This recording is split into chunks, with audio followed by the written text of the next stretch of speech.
This is the receptionist at the dental office I was at. She's got Invisalign up here. And she had an NTI and things were great. And she lost it and she needed me to make her a new one. And I thought, well, I've made one before on her, so I know I've made it right because she wants a new one. So I got this thing, boom, boom, boom. Hey! I made her a new device on the lower. And she went, oh, God. Because she went forward and it was just bizarre what I heard. So there's her device that I made for her. And I modified it to look like that. Now she's fine. And this next, I hope you could, that's what I heard. Now I'm going to reduce vertical.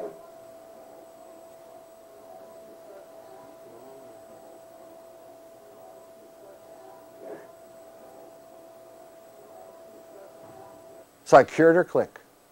I caused it too. Who knew that she had that click? She never knew. But then again, she never had some goofy-ass device that when she went forward was like this. She never had to engage anything to make it click because she never had a device that was wrong. So I don't think the device caused the click. I think it revealed an internal derangement that she had already accommodated for long ago. She's too busy clenching now.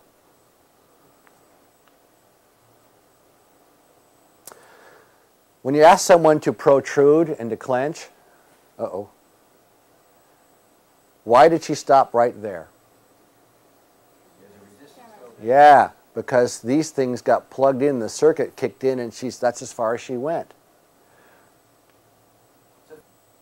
So she said, okay, she did this for me, okay. I think that's what she was doing at night because her symptoms were suggesting that.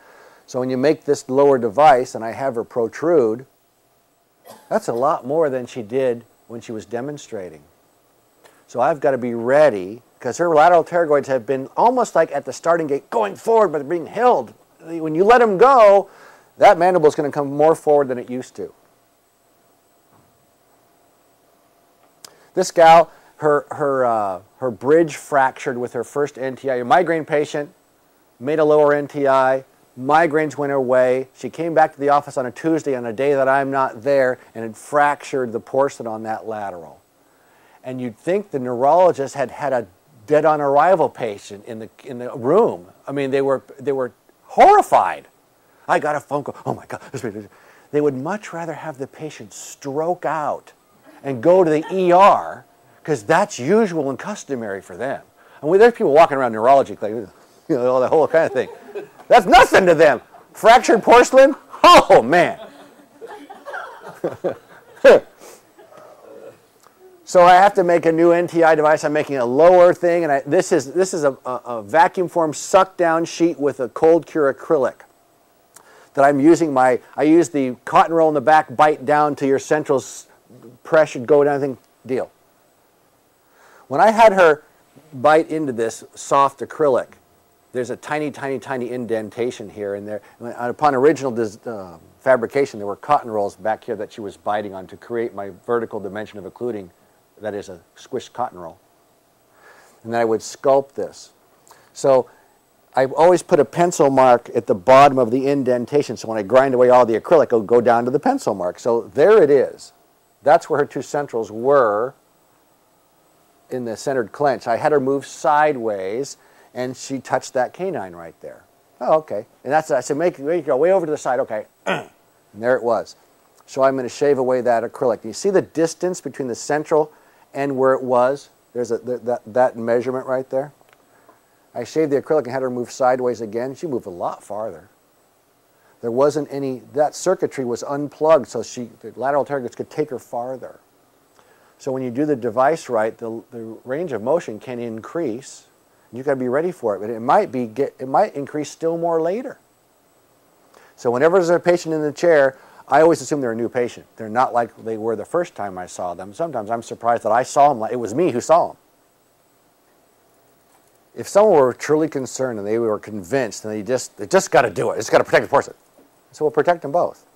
I'd make a suck down over your porcelain bridge if you want. You can put a bead of acrylic along the incisal edge and level it out. I call that a slider or slide bar. Have a traditional NTI on the opposite arch. If in the NTI devices that I hope you guys have, if there's a daytime device in there, I frequently now take two daytime devices, one in the upper, one in the lower. The two minimal discluding elements added together makes just about the right vertical dimension, and they both slip and slide on each other. This gal had a full coverage splint, had headache behind her eyes, stiff and sore neck. You know, I asked questions, you ever have weird sinus problems? Oh, yeah. You ever have a neck? Oh, my God. Well, I can add a discluding element to your splint. And by the looks of what she could do, I said, I think I need to extend it a little bit. And she wouldn't let me to the extent I wanted to extend it. So here's the discluding element with this anterior projection. I said, well, let me just mark this with a Sharpie just so you can leave a track mark on here. Let's see how far you actually go. You call me if you see that the line extends off the end of the beak. I call that a beak. She called me in 2 or 3 days. She goes, yeah. And sure enough, there was this line, went right off the end. So if that happens, I need to make a different modification for you. So she comes in, and here's my extension on the end of this thing, and now in full protrusion. She doesn't get beyond it, at least.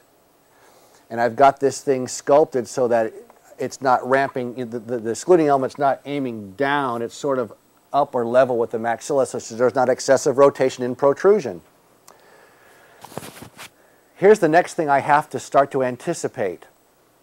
She's had a full coverage splint all this time, so she could just clench like crazy. Now, she has the ability to go and do other things. If someone can protrude way out there, that takes both lateral pterygoids simultaneously. If both can make it go far forward, what if just one contracted? I'd start to expect a greater lateral motion than I'm ready to see.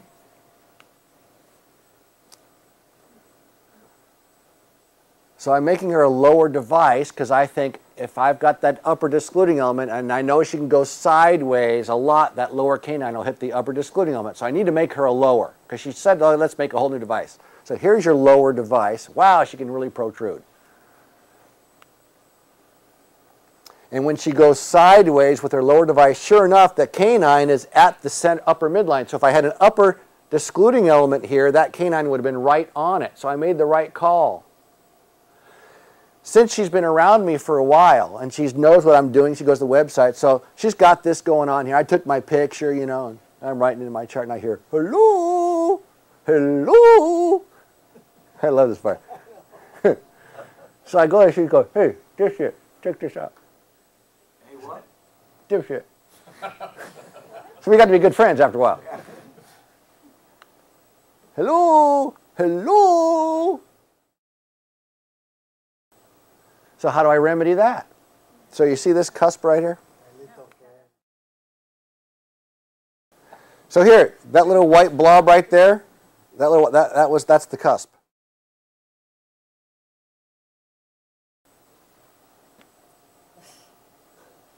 This guy brought in his NTI device, wasn't helping him, because he could do that.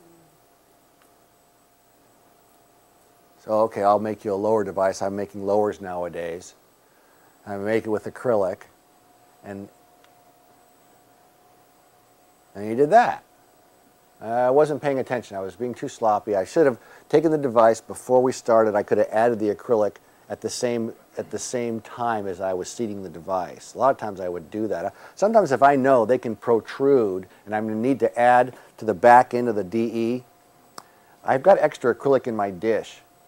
Put the thing in, they'll bite on it, they open up, and I'll take some of that acrylic and I'll blob it onto the back. I'll go back and sculpt it later, but at least I had the acrylic mixed up and ready to go. I hate mixing it twice and adding it twice. I'm just like everybody else. I don't want to do it, but I got to do it right. I'm obligated to do it right.